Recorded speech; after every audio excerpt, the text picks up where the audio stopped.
चलिए भैया, तो मास्टर की पाठशाला में सभी का स्वागत है।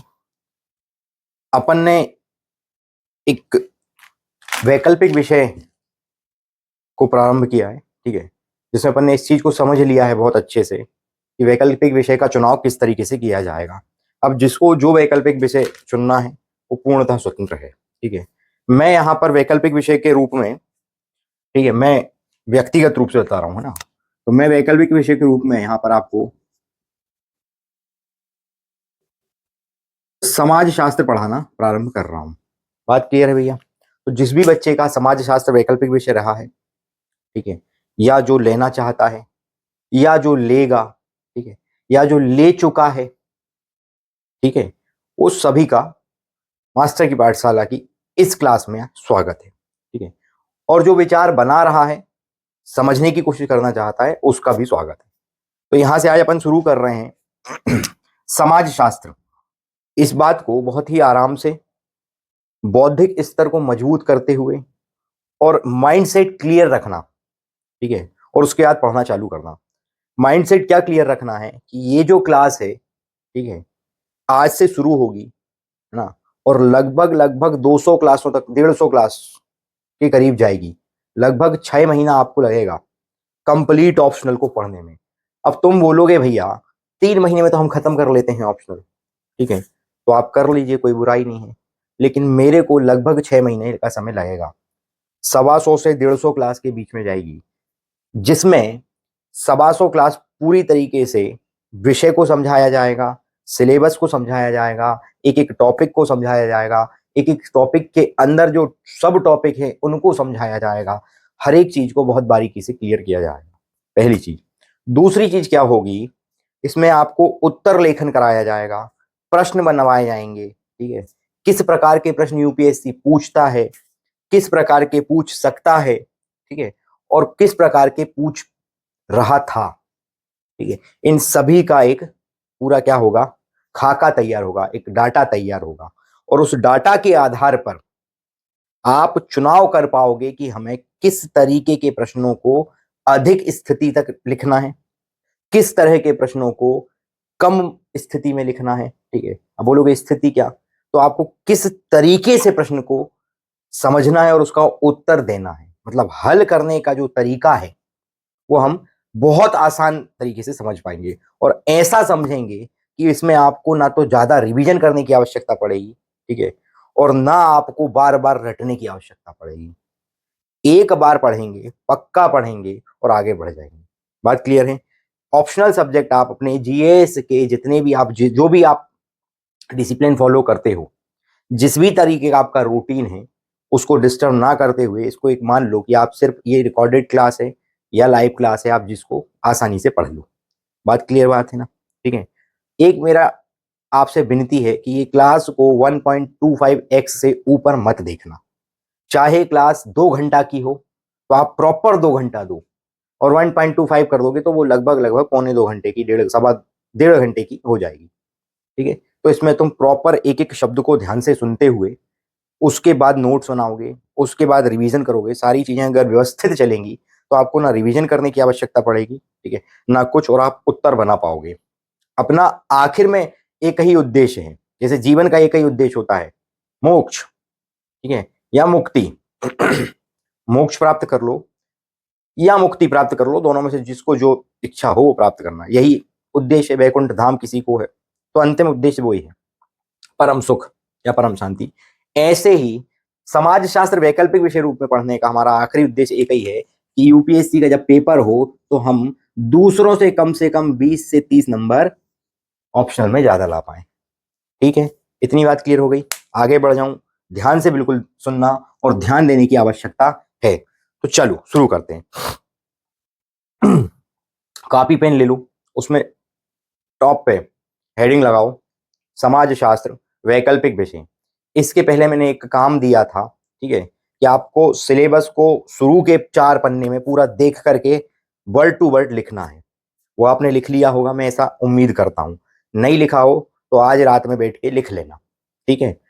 और उसके बाद 3 से 4 पेज खाली छोड़ देना, क्योंकि मैं थोड़ी व्याख्या दूंगा सिलेबस की जब, ठीक है, जब हम पाठ्यक्रम पे पहुंचेंगे और मैं उसकी व्याख्या दूंगा पूरी। अभी हम पाठ्यक्रम पे नहीं पहुंचे, जब मैं पहुंचूंगा तो मैं कंप्लीट व्याख्या करवाऊंगा और उसमें आपको कुछ शब्द लिखवाऊंगा, ठीक है, तो आप उन शब्दों को वहीं के वहीं लिख पाओ। बात क्लियर है ना? आगे बढ़ता हूं, ध्यान दो। तो सबसे पहले हम समाजशास्त्र को शुरू करने से पहले एकदम जीरो से, एकदम शुरुआती स्तर से प्रारंभ करने जा रहे हैं। और इसमें सबसे पहले हम समाजशास्त्र का अर्थ, ठीक है, समाजशास्त्र का अर्थ और इसकी एक अवधारणा को समझने की कोशिश करते हैं। ये किस सिस्टम के तहत काम करता है, ये किस प्रक्रिया में काम कर रहा है, इसका मूल उद्देश्य क्या है, ये हम जानने की कोशिश करते हैं। अगर हमने ये चीज जान ली, ठीक है, तो बहुत आसान हो जाएगा और हमारा माइंडसेट क्लियर हो जाएगा कि हमें पढ़ना क्या है। ठीक, बात को बहुत ध्यान समझना। अगर मैं समाजशास्त्र को एक सिस्टम बोलूं, ठीक है, सिस्टम बोलूं, ठीक है, तो इसको सिस्टम कहा जा सकता है। क्यों कहा जा सकता है, उसका कारण समझना। ये एक सिंपल सा प्रोसेस है। असल में समाज शास्त्र या समाज जो है, समाज शास्त्र में से जो समाज शब्द है, ठीक है, समझ रहे हैं बात को, ये एक सिस्टम है और सिंपल सी भाषा में एक ये प्रक्रिया है, एक क्रिया है, ठीक है, अंतः क्रिया है। अब बोलोगे ये शब्द क्या होते हैं, तो मैं सारे शब्द समझाऊंगा भी, लिखवाऊंगा भी, चिंता कोई बात नहीं है, अभी आगे बढ़ेंगे सारी चीजें क्लियर करवा दूंगा। तो ये एक समाज है, एक सिस्टम है, ठीक है, ये जरूरत के आधार पर, काय के आधार पर, जरूरत के आधार पे एक दूसरे से जुड़ते जाता है, ठीक है, एक दूसरे से जुड़ते जाता है और अपना अपना काम करके आगे बढ़ते जाता है, ठीक है, ये सिस्टम है। ये एक सिस्टम है कि भूख लगने पर खाना खाना है, ये प्रक्रिया है, फिक्स प्रक्रिया है, सिद्धांत है, ये नियम बना लिया था कि भूख लगेगी तो खाना खाओगे और भोजन में आप जो उपलब्ध है, जिस परिस्थिति में उपलब्ध है, आप उसको भोजन बनाओगे और खाओगे, ठीक है। ऐसा तो नहीं था ना, ठीक है, कि भूख लगी है, भर के लपाड़ा दिया, मुंडी घूम गई और भूख मिट गई, ये तो नहीं संभव था, ठीक है। या ज्यादा भूख लगी तो 2-3 लात मार दी और ठीक हो गए, भूख मिट गई, पेट शांत हो गया, ऐसा भी नहीं हो सकता। तो निश्चित नियम है, जब भूख लगेगी तो उस भूख को शांत करने के लिए आपको क्या चाहिए रहेगा, कार्बोहाइड्रेट चाहिए रहेगा, ठीक है, प्रोटीन चाहिए रहेगा। बात क्लियर समझ आ रही है ना? विटामिन चाहिए रहेंगे, ये निश्चित है, क्लियर बात है ना? तो ये मनुष्य को पहले विज्ञान विज्ञान तो ज्यादा पता नहीं था, है ना, वो तो आया जानवर से मनुष्य बनाया, अभी नया नया ताजा ताजा मनुष्य बना था, ठीक है, बिल्कुल फ्रेश निकल के ही आया था। उसको तो कुछ मालूम नहीं है विज्ञान विज्ञान दुनियादारी क्या है, कि प्रोटीन क्या होता है, विटामिन क्या होते हैं, कार्बोहाइड्रेट क्या होते हैं, जिसको कार्ब्स बोलते हो, कार्ब्स क्या होते हैं, फलाना ठिकाना क्या होता है, उसको तो ये दिख रहा था ना, ये है जानवर, मारो खाओ, ठीक है, ये फल से हो, उठाओ खाओ। खेती करने लगा तो उन्होंने कहा अच्छा, अब उपलब्धता ज्यादा होने लगी, उन्होंने गेहूं भी खा सकते हैं, गेहूं भी खा लो, बाजरा खा सकते हैं, बाजरा भी खा लो, नींबू भी खा सकते हैं, नींबू भी खा जाओ। उसको जब नहीं पता था कि नींबू से विटामिन सी मिलता है, फलाना होता है, ढिकाना होता है, कुछ नहीं पता, वो तो भूख मिटाना चाहिए, बस इतना था। तो ये सिस्टम था। बात क्लियर हो रही है? बात समझ आ रही है भैया? बात समझ आ रही ना? ठीक। तो जैसे जैसे उसकी जरूरतें सामने आती गई और जैसे जैसे जरूरत पूरी करने के लिए उसके सामने संसाधन आते गए, वस्तुएं आती गई, वो उसका उपयोग करने लगा और जैसे जैसे उपयोग करने लगा, ठीक है, वो उसमें आगे बढ़ते गया, ठीक है। पहले जानवर मार के खा लेता था, उपलब्धता सिर्फ जानवर की थी। फिर समझ आया कि फल भी होते हैं खाने के लिए, खा जाओ। फिर देखा उसने खेती भी होती है, खेती करो, अनाज उगाओ, अनाज खाओ। फिर समझ आया अनाज पिसता भी है, पक्की चक्की दुनियादारी हो गई। उन्होंने कहा रोटी बनती है, आग का आविष्कार हो गया, अब रोटी बना के खाओ, पका के खाने लगा। पहले कच्चा खा रहा था, अब पका के खाने लगा। तो जैसे जैसे उसकी जरूरतें बढ़ते गई, समझ पैदा होते गई, विवेकशील प्राणी है क्योंकि मनुष्य, क्योंकि जैसे जैसे समझ बढ़ती गई तब उसको समझ आते गया कि ऐसी ऐसी ऐसी ऐसी चीजें हो सकती हैं, पर्याप्त मात्रा में खा सकते हैं। बात स्पष्ट है ना? बोलो। क्योंकि आज से लगभग जब 4.8 अरब वर्ष पूर्व, कई जगह पर 4.6 और 4.5 भी मिलेगा, कोई दिक्कत वाली बात नहीं है, ठीक है, अलग अलग किताब, अलग अलग नजरिए। तो जब आप किताब पढ़ोगे तो इसमें उलझना मत, लगभग इसलिए बोल दिया है, ठीक है, स्पष्ट आंकड़ा ना तो पूछा जाएगा, ठीक है, और ना आपको याद रखने की जरूरत है, इसलिए लगभग याद रखो, कोई दिक्कत नहीं है, ध्यान समझना।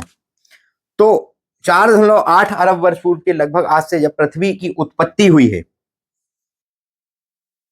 पृथ्वी की उत्पत्ति हुई है, ठीक है, उसके बाद फिर धीरे धीरे धीरे धीरे पानी गिरा, हिमयुग आया, सूखा पड़ा, दुनियादारी हुई, ग्रीष्म युग आया, सब कुछ हुआ, दुनिया भर की बातें हुई, ज्वालामुखी फूटे, है ना, द्रोणियां बन गई, सब कुछ हो गया, उसमें पानी भरा गया, सब दिखने लगा। उसके बाद उसी पानी के अंदर जीव की उत्पत्ति हुई, फिर उसमें परिवर्तन हुआ, है ना, कैसे कैसे परिवर्तन हुआ ये अपन पढ़ते हैं, है ना, सब सब पढ़ते हैं, एक एक अलग, हर चीज के लिए अलग अलग सेपरेट सब्जेक्ट बना दिए उसके। लेकिन मैं व्यवहारिक रूप में बात कर रहा हूँ यहाँ पर, कि भाई जीव हुआ, जीव में फिर उसके बाद फिर धीरे धीरे उसी में परिवर्तन होते होते मछली, कछुआ, स्तनधारी जीव आ गए, फलाने जीव आ गए, ढिकाने जीव आ गए, सब प्रकार के जीव आ गए, फिर बंदर आ गया, और बंदर से फिर धीरे धीरे करके मनुष्य बन गया। ये चीज क्लियर है ना? ठीक है, तो सब जीव आ गए, जंतु आ गए, सब जानवर आ गए, बंदर आ गया, और इन्हीं जानवर समूह के अंदर, एनिमल किंगडम के अंदर, एनिमल किंगडम के अंदर एक जानवर सामने निकल के आया, जिसको आपने क्या बोल दिया? मनुष्य या मानव। ठीक, मनुष्य या मानव, स्पष्ट बात है। ठीक, तो आपने इसको मनुष्य या मानव कह दिया, और एक बात समझना, जब मैं कह रहा हूं ये एनिमल किंगडम का सदस्य है, जानवर समूह का सदस्य है, जानवर समूह का सदस्य है, मेरे शब्दों को ध्यान से सुनना, जानवर समूह का सदस्य है, तो जानवर समूह में तो भाई कुत्ता भी है, जानवर समूह में तो हर चौपाया है, चौपाया मतलब जो चार पैर से चल रहा है। मनुष्य भी बचपन में जब पैदा होता है तो घुटना टेक के और हाथ केवल चौपाया सरीका ही चलता है, इसलिए उसको चौपाया भी कहा जाता है। ठीक है, अब चौपाया को अंग्रेजी में क्या कहते हैं वो पता नहीं है, देख लेंगे, जो भी शब्द होगा डिस्प्ले पे शो हो जाएगा, लिख लेना। ठीक है, तो मनुष्य में, जानवर समूह में तो कुत्ता भी है, शेर भी है, सुअर भी है, हाथी भी है। ठीक है, लेकिन हम कुत्ता समूह को तो समाज नहीं कह रहे, हम हाथी समूह को तो समाज नहीं कह रहे। ठीक है, कि आओ समाज शास्त्र में कुत्ता समूह को पढ़ते हैं, ऐसा तो मैंने नहीं कहा। ठीक है, शेर समूह को तो समाज नहीं कह रहे, वो बात अलग है कि तेरा भाई शेर है। ठीक है, वो बात अलग है कि तेरा भाई शेर है, और बोल दो कि तेरा भाई सुअर टाइप का हो रहा है, तो बुरा लग जाएगा, जबकि शेर भी जानवर है और सुअर भी जानवर है ना। तो मनुष्य अब विचित्र है, अभी मैं बताता हूं क्यों है। तो सुअर समूह को तो हम समाज नहीं कह रहे, आओ आज सुअर समाज की बैठक है, आज कुत्ता समाज की बैठक है, ऐसा तो मैंने नहीं बोला। मैं आपको बोल रहा हूं कि मनुष्य को जो है, या मनुष्य समाज, मनुष्य को समाज कहा जा रहा है, मनुष्य के समूह को समाज कहा जा रहा है, ऐसा क्या है इसके पास? ठीक है, समझो बात को। तो सिर्फ मनुष्य के समूह को ही समाज इसलिए कहते हैं क्योंकि, ठीक है, मनुष्य एक विवेकशील प्राणी है। ठीक है, विवेकशील और प्रगतिवान, मतलब ये मनुष्य है जो प्रगति करना चाहता है, डेवलपमेंट चाहता है, विकास चाहता है, बौद्धिक स्तर पे मजबूत होना चाहता है, और चेंज लाना चाह रहा है, क्योंकि वो विवेकशील है, अपनी बुद्धि का उपयोग कर सकता है, नई चीजें बना सकता है। क्या कुत्ता नहीं, कुत्ता से बोल दोगे कल को भाई कुत्ता आएगा और सोफा कुर्सी बनाएगा, बना पाएगा? नहीं। ये मनुष्य की ही तो जरूरत है ना, कि रहने के लिए घर चाहिए। अभी मैं आगे क्लियर कर रहा हूं, अभी आगे देखते हैं सारी चीजें। ठीक है, तो मनुष्य क्या है? विवेकशील है, मनुष्य अपनी वस्तुएं बना रहा है नई नई, मनुष्य कुछ नियम बना रहा है, मनुष्य कुछ परंपराओं का पालन कर रहा है। बात क्लियर है ना? कुत्ता कोई नियम नहीं बना रहा, कुत्ता का तो सीधा सिद्धांत है। हो सकता है कि जब चार छह कुत्ता बैठते हों, ठीक है, तो हो सकता है कि चार छह कुत्ते जब आपस में बैठते हो तो बात कर रहे हो कि भाई आज फलानी गाड़ी पे निश्चित कर लो कि आज काले कलर की कोई भी गाड़ी आएगी, उस पर झूम पड़ना है, भौंकना है, और उसके सामने आके एकदम तेजी से बिल्कुल डिस्क ब्रेक मार देना है एकदम। कुत्ता देखा होगा, बहुत तेज तेज दौड़ते आएगा, दौड़ते दौड़ते आएगा और एकदम से डिस्क ब्रेक मार देगा भाई के भाई, और कई बार तो इतनी तेज ब्रेक लगता है कि लुढ़कइया फुड़कइया हो जाता है। नहीं, ठीक है, तो हो सकता है कुत्ता समूह भी ऐसी बात करता हो, हमें उनकी भाषा समझ नहीं आ रही हो। क्लियर बात है ना? क्योंकि उनके कोई लिखित साक्ष्य नहीं मिल पा रहे हैं, तो भाषा समझ नहीं आ पा रही, मिल जाएंगे तो ठीक है। देखो, तो ऐसा क्या है मनुष्य में कि मनुष्य के ही समूह को, मानव समूह को ही हम समाज कह रहे हैं? तो मेरी बात को ध्यान से सुनना, मनुष्य एकमात्र ऐसा जानवर है जो विवेकशील है। मनुष्य एकमात्र ऐसा जानवर है, ठीक है। जानवर समूह का मैं जानवर बोलूं, कोई बुराई नहीं है इसमें। मनुष्य एकमात्र ऐसा जानवर है, ठीक है, जो विवेकशील है, जिसके पास बुद्धि है। बुद्धि हालांकि सबके पास है, हाथी के पास भी है, कुत्ता के पास, लेकिन वो उसका उपयोग कैसे कर रहे हैं उस पर निर्धारित हो, उस पे, उस परिस्थिति पर सारा मामला निर्धारित है, ठीक है। तो मनुष्य एकमात्र ऐसा जानवर है जो महत्वाकांक्षी भी है। मनुष्य ऐसा एकमात्र जानवर है जिसकी जरूरतें प्रतिदिन, दिन प्रतिदिन बढ़ती जा रही हैं, ठीक है। और उन जरूरतों की पूर्ति के लिए ही मनुष्य ने कई सारी भौतिक सुख सुविधाओं की चीजें बना ली। भरपूर मात्रा में प्रकृति का दोहन कर रहा है, नहीं कर रहा? बोलो। पहले पैदल चलता था, गाड़ी बना ली। पत्थर पे में रह रहा था, गुफा बना के घर बना लिए, झोपड़ी बनी, झुग्गी बनी। लकड़ी काटी, फर्नीचर बना लिया, सोफा सेट, पलंग, किवाड़, दुनिया, खिड़की, पूरी मतलब संसार एक ही घर में सब कुछ बना लिया। आंच कांच सब, प्रकृति का भरपूर दोहन भी कर रहा है। तो नई नई भौतिक सुख सुविधाओं के लिए क्या कर रहा है वो? नई नई वस्तुएं बना रहा है, प्रतिदिन बना रहा है।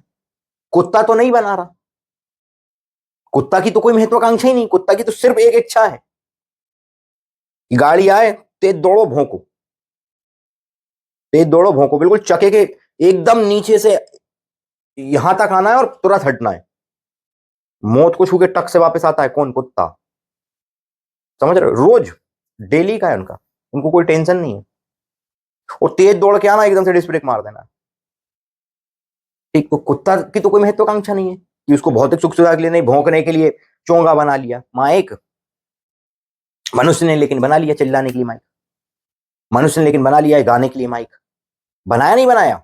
सुरी लगाने के लिए ऑटो ट्यून वाला माइक बना लिया। बोलो, अब सुर निकलेंगे चाहे कुछ भी गा दे रहे। लेकिन उपयोग एआई बना लिया आज के समय में, देख लो। आर्टिफिशियल इंटेलिजेंस बना लिया। आप सोचो विकास किस स्तर पे है। कहां चका का आविष्कार किया था, पत्थर रगड़ के आग ही जला रहा था, ठीक है, और आज हवाई जहाज में उड़ रहा है। उस स्थिति को कभी इतिहास से सीखना है ना, तो ये सीखो कि उस स्तर से इस स्तर में आने में मनुष्य ने कितना विकास किया होगा, किस दिमाग से उसने अपने आप को मजबूत किया होगा, किस बौद्धिक स्तर पे उसने सोचा होगा, क्या क्या चीजें सोची होंगी। और ये आज ठीक है, हड़प्पा सभ्यता देखो, वो हमसे ज्यादा विकसित थे, हमसे ज्यादा विकसित थे। आज हमारे पास संसाधन बहुत ज्यादा हो गए हैं और उन संसाधनों के आधार पर हमें विकसित कहा जा रहा है। उस समय पे संसाधन भी लिमिटेड थे, और उन लिमिटेड संसाधन को किस तरीके से उपयोग किया है कि व्यापार भी करा है उसने। बात को समझो। तो विकसित होना, ठीक है, और विकसित माइंडसेट होना, दोनों में अंतर हो जाता है, ठीक है। तो लेकिन दोनों काम मनुष्य के ही रहे हैं। तो मनुष्य जो है वो शुरू से महत्वाकांक्षी रहा है, विवेकशील रहा है, बुद्धिमान रहा है, और बुद्धि का सदुपयोग करके विकास किया है, प्रगतिशील रहा है, प्रगति करी है, सस्टेनेबल डेवलपमेंट देखा है उसने, सतत विकास। क्लियर बात है? ठीक है।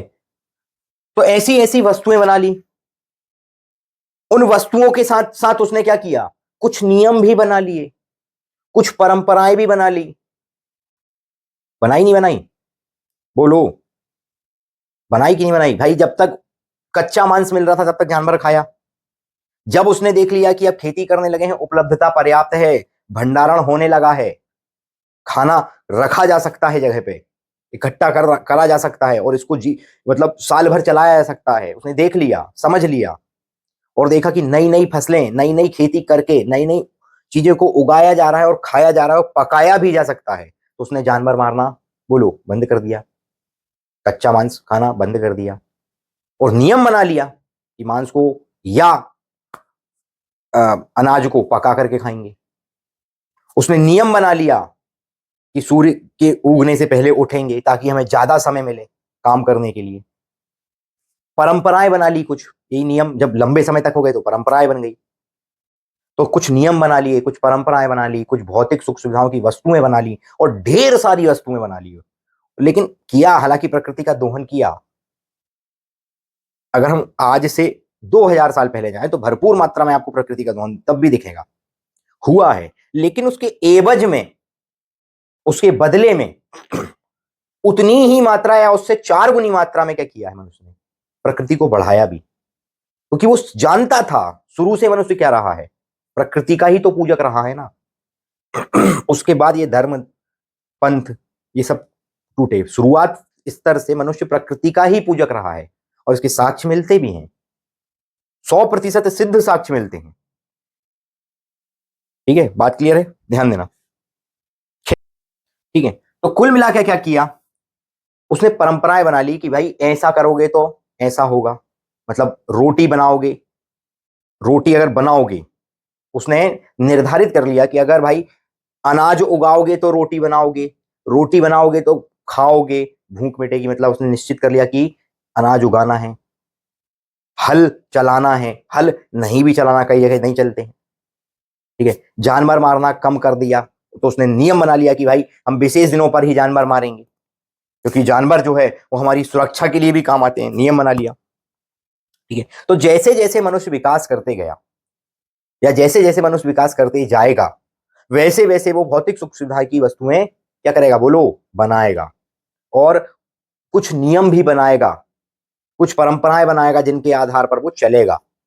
ठीक है, इस जो भौतिक सुख सुविधाओं की जो वस्तुएं बनाई, ठीक है, जो दिख रही हैं, इसको मनुष्य ने बोल दिया सभ्यता।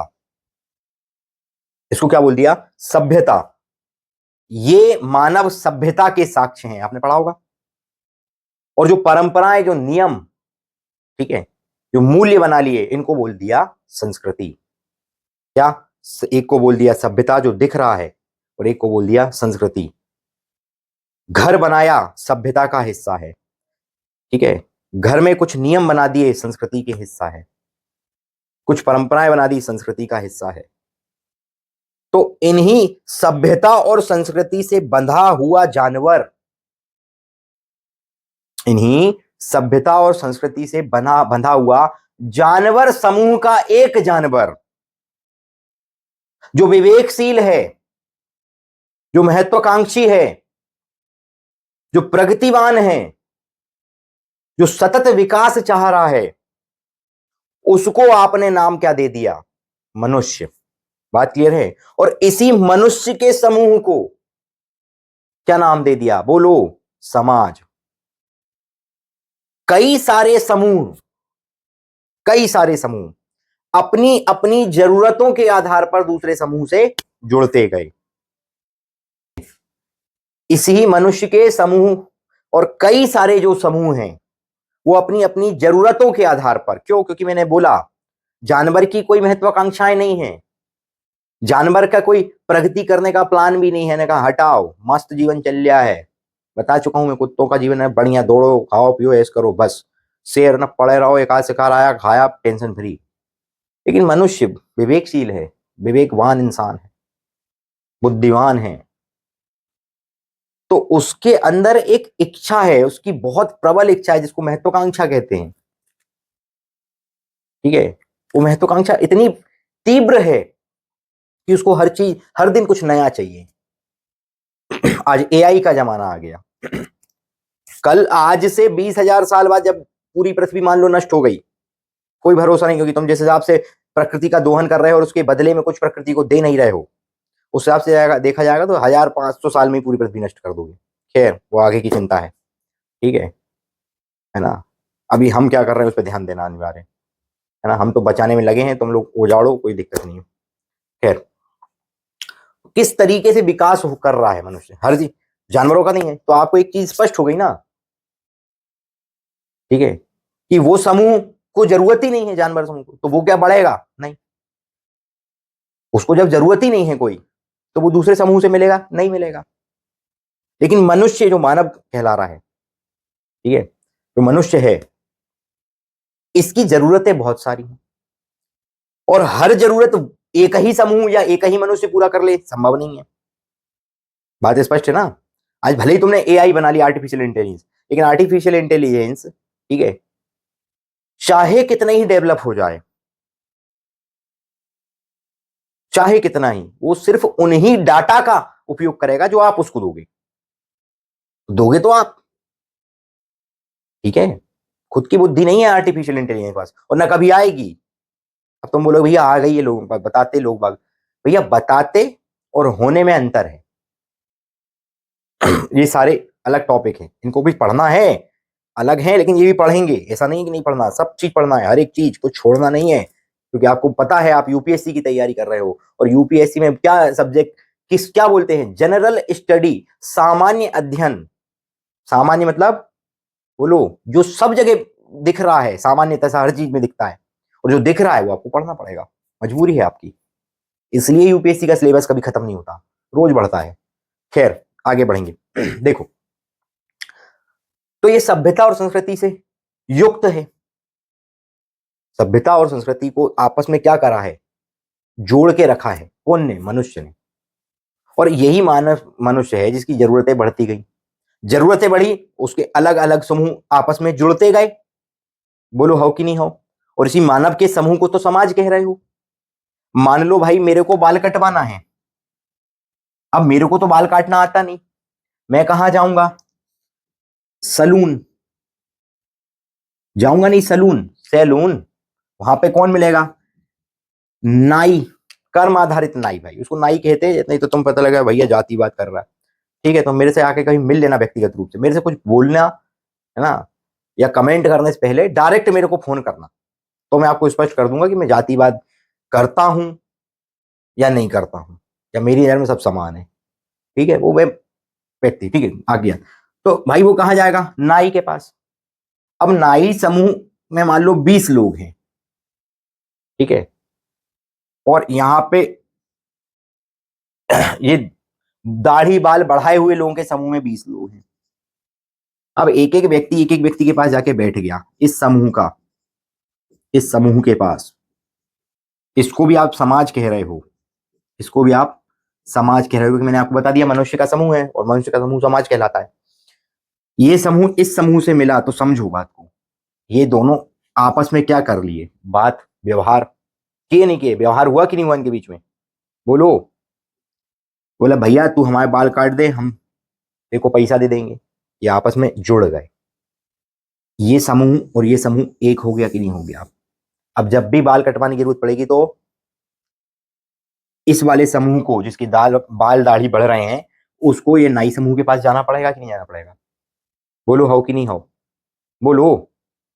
तो स्वाभाविक सी बात है जाना पड़ेगा, तो वो कहाँ जाएंगे, नहीं तो ये एक समूह बढ़ गया, तो आप बताओ समाज का दायरा बढ़ा कि नहीं बढ़ा, तो स्वाभाविक सी बात है बढ़ गया। अब इन 20 में से मान लो 4 लोगों को एक और समूह मिल गया जिसके बाल दाढ़ी बढ़ रहे थे, ठीक है, तो मान लो वैज्ञानिक लोग हो गए हों, वो खोज में लगे हों, और बहुत दिन बाद खोज करके बाहर आए हों, तो बाल दाढ़ी बढ़ गए हों। अब उनको मिलने, वो कोशिश कर रहे कैसे काटें कैसे काटें, तो उन्होंने बोला भैया ये एक समूह है, नाई समूह, जो क्या करता है, बाल दाढ़ी काट देता है आपकी। ठीक है, इस नाई समूह में ब्राह्मण भी हो सकते हैं, कोई बुराई नहीं है, इस नाई समूह में क्षत्रिय भी हो सकते हैं, कोई बुराई नहीं है, क्योंकि अच्छा काम है, कोई बुरा काम नहीं है, बहुत अच्छा काम है, मैं बता रहा हूँ, पैसा बहुत है उसमें, कर सीखो तो। हेयर ड्रेसर, आजकल देखो नया शब्द है, देखो अंग्रेजी में बोलो, क्या अंग्रेजी में बोलो तो अच्छा लगेगा, हिंदी में बोल दो तो समस्या हो जाती है, ये क्या है, ये किस टाइप का मनुष्य है। अंग्रेजी में हेयर ड्रेसर बोलूं तो तुम खुश हो जाओगे, oh my God hairdresser बोल रहा है, और अब मैं हिंदी में नाई बोल रहा हूँ तो बुरा लग जाएगा, ये कौन सी बात हुई, मतलब तो दोनों ही एक ही है ना, समझो बात को। खैर, तो ये क्या बोलेगा, इस 4 लोगों ने क्या बोल दिया, किसको क्या सलाह दे दी कि भैया वो समूह, इसमें 30 लोग हैं, और ये 30 लोग अब इन 20 के पास चले गए। अब देखो ये और ये समूह, समूह ए, समूह बी और समूह सी, ये तीनों समूह को अब एक ही दायरे में ला सकते हो कि नहीं ला सकते हो, एक ही बाउंड्री में घेर दो। हो सकता है इसके नियम अलग हों, इसके नियम अलग हों, इसके नियम अलग हों, कोई बुराई नहीं है, लेकिन आप इनको व्यापक रूप से बड़े रूप में तो एक ही शब्द बोलोगे ना, समाज। अब आपका समाज का दायरा बढ़ गया कि नहीं बढ़ गया, इसमें 20 थे, इसमें 20 थे, इसमें 30 थे, अभी तक सिर्फ इसको समाज बोल रहे थे, तो 20 लोगों का समाज, समूह समाज कहला रहा था। अब 40 लोगों के समूह को भी समाज कह दिया, जिसमें 20 अलग प्रकार के नियमों से चल रहे हैं, 20 अलग प्रकार के नियमों से चल रहे हैं, और इन 30 को भी इसमें घेर लिया, जिसमें अब देख लोगे आप कि ये 30 अलग ही प्रकार के नियम से चल रहे हैं। तो हो सकता है हर एक समूह की अलग अलग नियम हो, अलग अलग परंपरा हो। अरे एक ही घर में देख लो ना आप, 4 लोग रह रहे हो, 4 लोग अलग अलग नियम से जीवन यापन कर रहे हैं। कोई मान लो सुबह 4 बजे उठ जा रहा है, उसका नियम है वो 4 बजे उठेगा। कोई 4 बजे सो रहा है, बोलो। वहीं पे आप देखोगे, मान लो महिला है तो सुबह, और काम देखो, महिला है, घरेलू महिला है, गृहिणी जो कहलाती है, ठीक है, वो 8 बजे लंच डब्बा बना रही है, बच्चों को तैयार करना है, ठीक है, सब कुछ व्यवस्था है। और वहीं पे मान लो अगर कोई कामकाजी महिला है, उसे ही घर में 4 लोग बोले, उसे ही घर में अगर कोई कामकाजी महिला है, तो वो उठ रही है सुबह 7 बजे, 10 बजे ऑफिस जाना है, तैयार हो गई है, लंच भी कर ले गई है, पैक एक कर करा के दुनिया, अब वो काम करने भी चली गई। तो सबके अपने अपने नियम हो जाते हैं। जब एक ही घर में हो सकते हैं, तो इतना बड़ा समूह है, इतना बड़ा समाज जिसको तुम कह रहे हो, उसके भी तो अपने अपने नियम हो सकते कि नहीं हो सकते? स्वाभाविक बात है, उसमें लड़ाई तो नहीं है, उसमें लड़ाई नहीं है। लेकिन वो बात अलग है कि कहीं से एक चिंगारी आती है और लगती है, और फिर लड़ाई होती है। मैं सारी चीजें समझाऊंगा, सारी एक एक चीज समझाऊंगा कैसे होता क्या है। लेकिन मैं अभी तुम्हें ये समझा रहा हूं कि समूह देख लो बड़ा होते जा रहा, कहीं हो रहा, किस आधार पे बड़ा हो रहा है? बोलो। जरूरत के आधार पर। इस समूह ए को बाल कटाने की जरूरत है, इसको बाल काटने की जरूरत है, कि भाई बाल नहीं काटूंगा तो पैसा नहीं आएगा, ना पैसा नहीं आएगा तो आजकल मुद्रा ही सब कुछ है, उसके आधार पर ही सब कुछ होगा, पैसा सब कुछ हो रहा है। खाऊंगा क्या? मेरी जरूरत भूख मिटाना है, और भूख जब मिटेगी जब मैं पैसा देकर कुछ चीज खरीदूंगा। आप सोचो, तो ये कौन से समूह के पास जाएगा? बोलो। बोलो, किसान समूह के पास जाएगा कि हे किसान, मेरे को अनाज दे दे। वो भी इससे जुड़ गया, देखो और बड़ा हो गया समाज। इसको ही आप समूह बोलते हो ना, और यही आपका समाज है ना। इसको ही आप समाज और समूह बोलोगे ना, क्या बोलोगे? नहीं तो बोलो। तो ये समूह समझ आया, इस समूह का दायरा कैसे बढ़ रहा है, ठीक है। और ये सब देखो कैसे चल रहे हैं, नियम और सभ्यता, और नियम और परंपरा, ठीक है। और इन सबके पास कोई ना कोई विशेष वस्तुएं हैं जो इनकी जरूरतें पूरी कर रही हैं। भाई नाई के पास कैंची है, कैंची उसकी सभ्यता का हिस्सा है, कैंची उसकी सभ्यता का हिस्सा है, और उसकी संस्कृति है कि वो बाल काटेगा, कैसे काटेगा, ये प्रकृति है, ये संस्कृति है उसकी, किस तरीके से काटेगा। हो सकता है मंत्र मंत्र पढ़ के काट रहा हो, कोई बुराई नहीं। कोई परंपरा हो उसकी, कोई उसका फिक्स नियम हो कि मैं एक ही टाइप के बाल काटूंगा। कोई मना कर सकता है क्या उसको? नहीं कर सकता, सब स्वतंत्र है, ठीक है। तो देख लो, ये संस्कृति देख लो, नियम, परंपरा और ये वस्तु, मतलब ये सभ्यता और ये संस्कृति, मतलब स्पष्ट हो गया। अलग अलग नियम, अलग अलग सभ्यता में हम हो सकते हैं, कोई बुराई नहीं है। लेकिन ये निश्चित है कि हम सभ्यता और संस्कृति से ही जुड़े रहेंगे। ये निश्चित है कि हम जरूरतों के आधार पर अपने समूह का एरिया बोलो बढ़ाएंगे। और ये भी निश्चित है कि अब बढ़ते जाएगा तो इसको ग्लोबली लेवल पे भी हम समाज कहेंगे, वैश्विक समाज कह देते हो। वैश्विक समाज भी, इसको छोटे स्तर पे देख लिया, आप बड़े स्तर पे चले जाओगे अपने आप।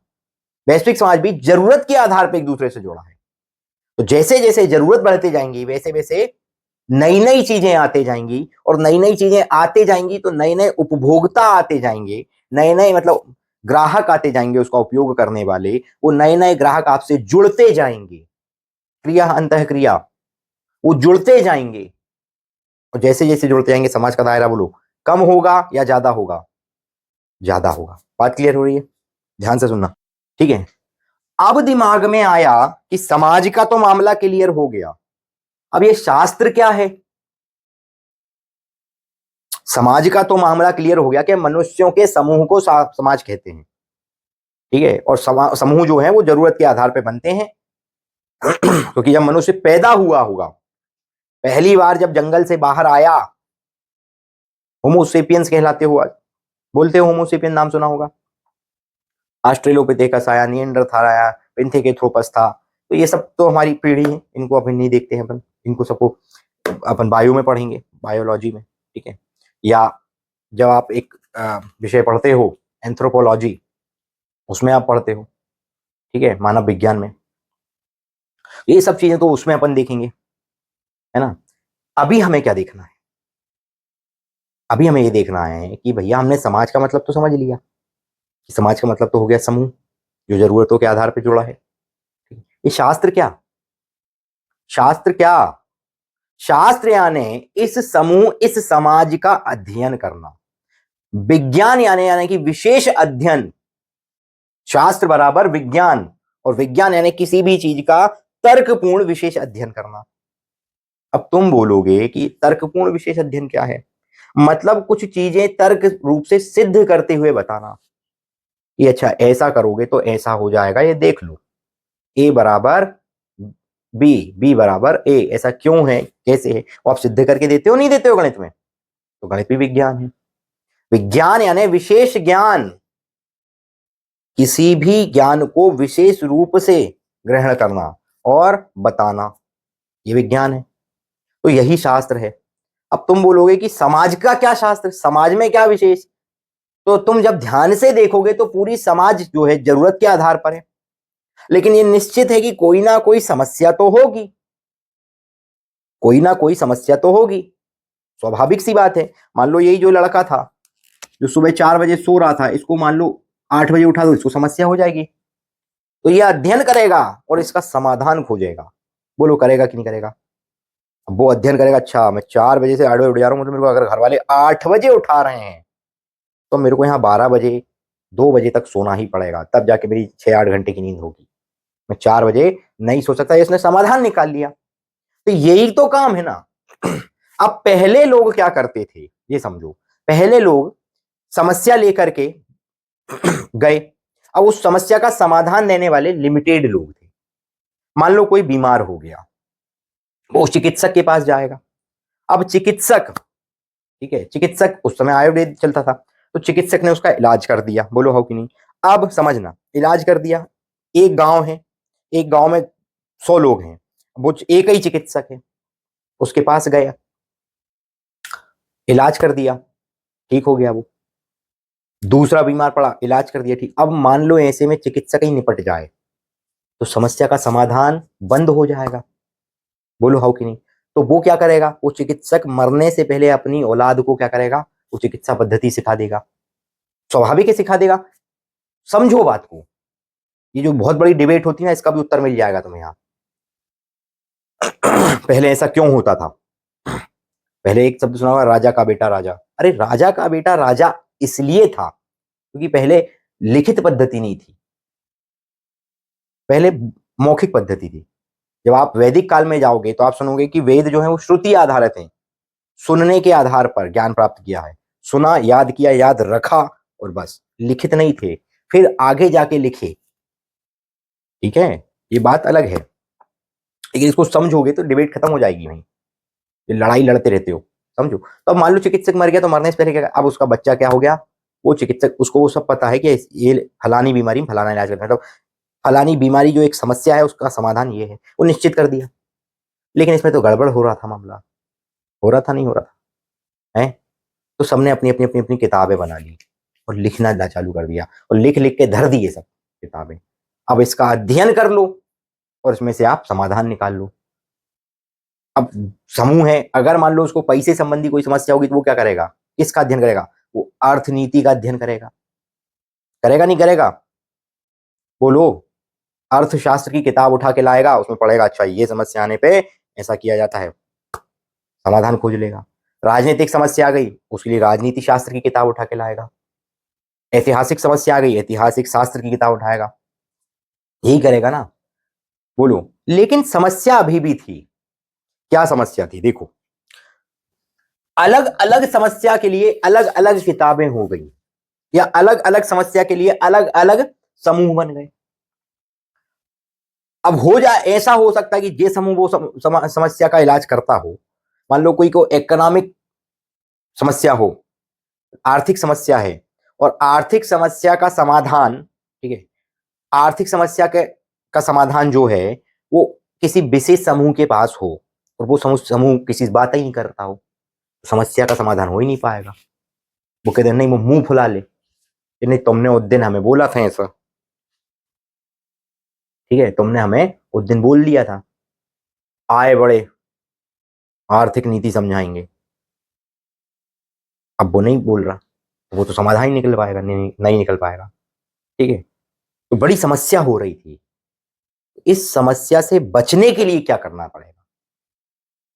एक ऐसा शास्त्र बना दिया जाए या एक ऐसी किताब बना दी जाए, ठीक है, जो कि सभी समस्याओं का एक साथ सॉल्यूशन देता हो, मतलब जिसमें हर प्रकार की समस्याएं लिखी हों।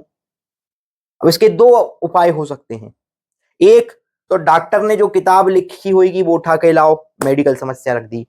अर्थशास्त्री ने जो किताब लिखी होगी वो उठा के लाओ, तो वो तो फिर ऐसे जोड़ोगे, मान लो डॉक्टर ने 50,000 पेज की किताब लिखी, अर्थशास्त्री ने 1 लाख पेज की किताब लिखी, तो ये तो पढ़ते पढ़ते आदमी मर जाएगा, समस्या का समाधान ही नहीं खोज पाएगा। तो कैसे? इनको शॉर्ट कर लो।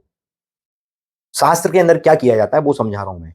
अध्ययन गहन होता है, अध्ययन गहन मतलब गहराई से होता है, पर हर एक शब्द के अंदर जो मतलब छुपा होता है, ठीक है, वो छोटा रूप नहीं, हर एक चीज का जो मतलब होता है, ठीक है, उसका शॉर्ट फॉर्म उस किताब में लिख देते हैं, जिसको आप बोलते हो डिक्शनरी।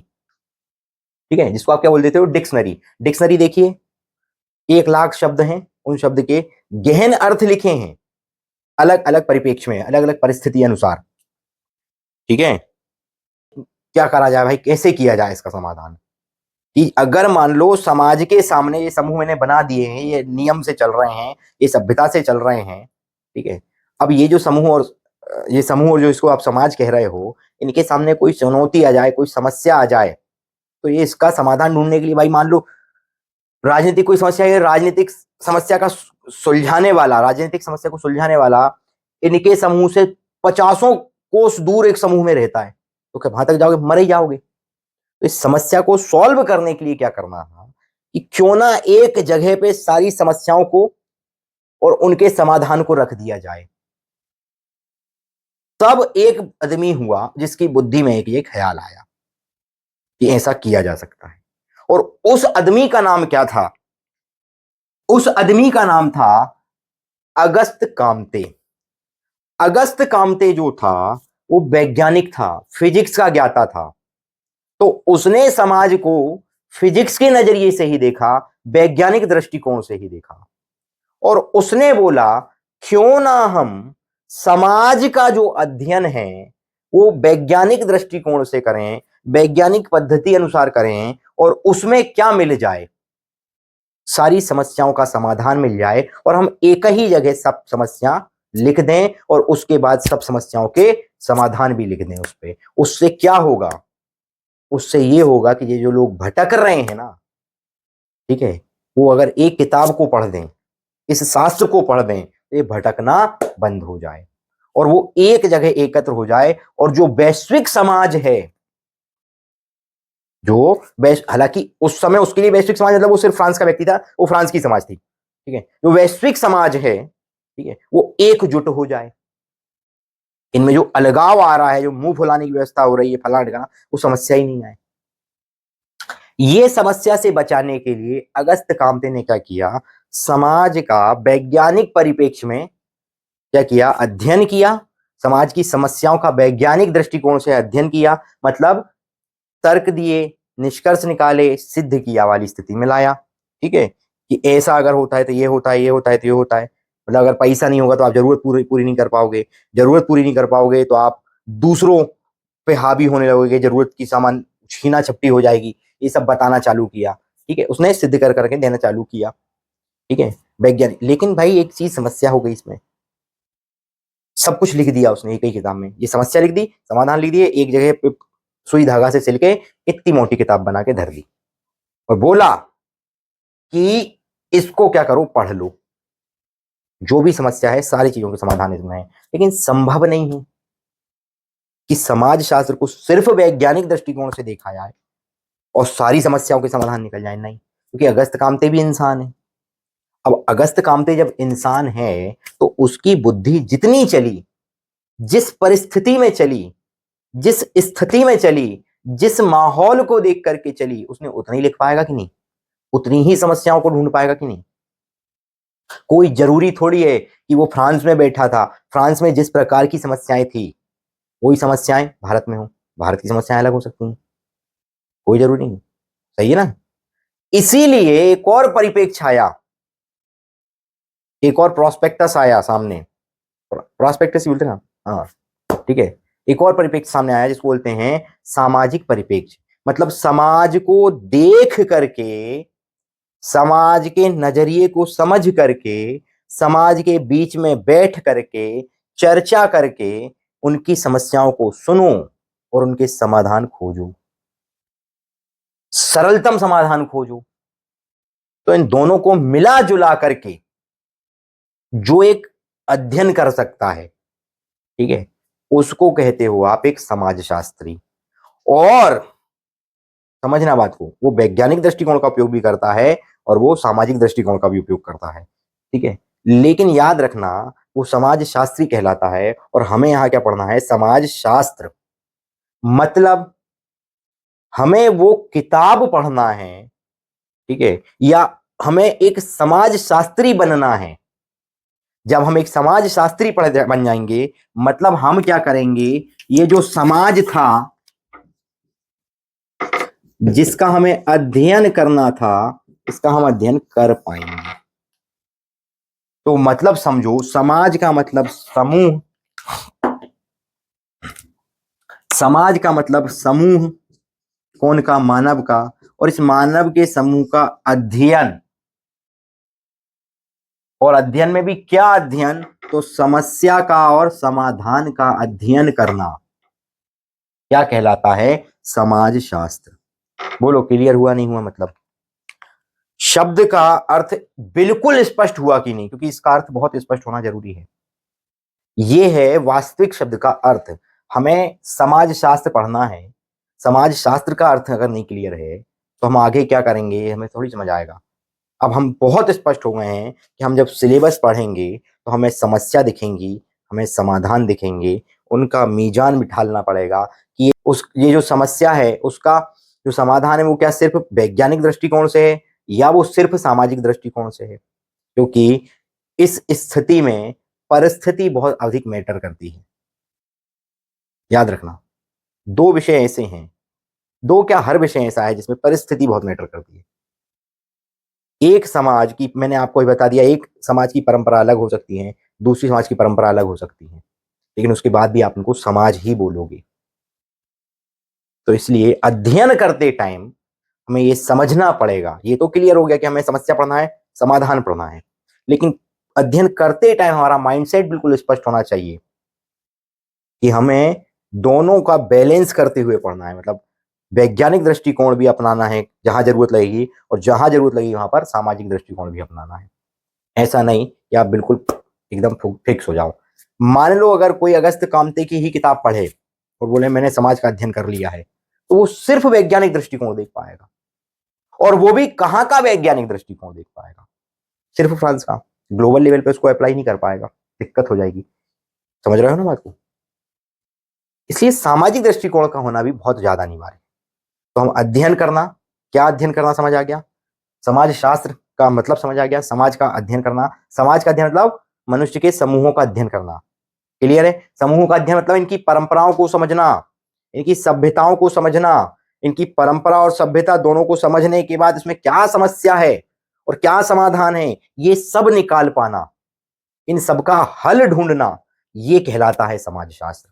बात क्लियर हो गई? बोलो हाउ कि नहीं हो?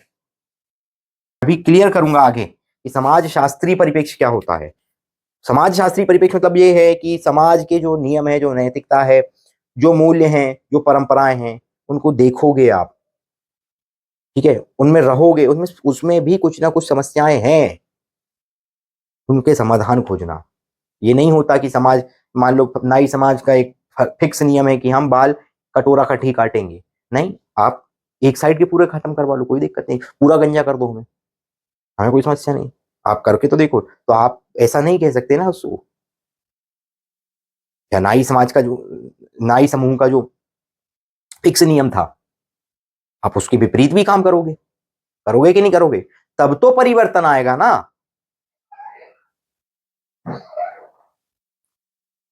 तब तो चेंज दिखेगा ना। तो ये कैसे होगा? उस सबका समाधान कहाँ है? इस समाज शास्त्र में। बात क्लियर हो गई? तो छोटी मोटी सी बात है, ज्यादा बहुत विशेष नहीं है इसमें। इतना है कि हाँ, अगस्त कामते फ्रांस का था, उसने उस स्थिति पे देखा। मैं आगे सारी चीजें क्लियर कर दूंगा, ठीक?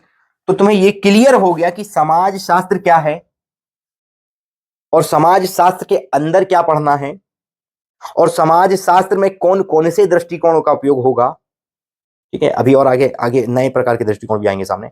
और समाज शास्त्र की आवश्यकता क्यों पड़ी, ये क्लियर हो गया। आवश्यकता क्यों पड़ी वो क्लियर है, समाधान के लिए। कौन के समाधान के लिए? समूह के समस्याओं के समाधान के लिए। कौन का समूह? तो मनुष्यों का समूह। क्लियर हो रहा है ना? कौन का समूह? मनुष्यों का समूह। मनुष्यों के समूह को क्या कहा गया? समाज। जब इसको समाज कहा तो समाज का हमें क्या करना पड़ेगा? बोलो, अध्ययन करना पड़ेगा। अध्ययन करना पड़ेगा तो कैसे होगा? वैज्ञानिक दृष्टिकोण से होगा, तर्क सिद्ध तरीके से होगा। बोलो हो कि नहीं हो? निष्कर्ष देना पड़ेगा। और इसके अलावा वास्तविक स्तर पे जाकर के, ग्राउंड लेवल पर समाज के बीच में बैठ करके सामाजिक दृष्टिकोण से भी इसका समाधान होगा। बात क्लियर आ रही समझ? बोलो हाउ कि नहीं हो? बोलो भैया। ठीक, अगर ये चीज क्लियर हो गई तो इसके आगे हम अगली क्लास में देखेंगे, ठीक है? या अभी सिर्फ तुम्हें समाजशास्त्र का अर्थ क्लियर करना था। अब बोलोगे भैया तुम एक क्लास में सिर्फ समाजशास्त्र का अर्थ क्लियर किया। भैया बहुत गहरा अर्थ है, स्पष्ट होना चाहिए हमें समाजशास्त्र के अंदर क्या पढ़ना है, ये क्लियर होना चाहिए। माइंड सेट आप क्लियर रखोगे कि जहां भी हम समाज शास्त्र में समाज की बात करेंगे, हम धर्म पढ़ेंगे तो धर्म में हम देखेंगे कि क्या समस्या है, क्या समाधान है, उसका क्या प्रभाव समाज के ऊपर पड़ रहा है, किस प्रकार से प्रभाव पड़ रहा है, क्या धर्म वाकई में वैज्ञानिक दृष्टिकोण रखता है नहीं रखता है, या धर्म सिर्फ रूढ़िवादी है, या धर्म सिर्फ नाम का है। ये सारी चीजें देखना पड़ेगा, ठीक है? तो ये सब चीजों को समझने के लिए आपका माइंडसेट क्लियर होना चाहिए। ये माइंडसेट रख करके अब हम इसके आगे कल पढ़ेंगे। अब आपका कल का होमवर्क सुन लो। वो जो आपने 3-4 पेज में सिलेबस लिखा है ना, उस सिलेबस को क्या करोगे? 2 बार पढ़ोगे। कितनी बार पढ़ोगे? 2 बार। वो याद होना चाहिए, दिमाग में छप जाना चाहिए, ठीक है? आज अभी नहीं छपेगा, 2-4-8 दिन में छप जाएगा। रोज 2-2 बार पढ़वाऊंगा मैं। आज 2 बार पढ़वा, बिल्कुल छपना चाहिए पहली लाइन से, ठीक? तो तब तक के लिए शुभ रात्रि।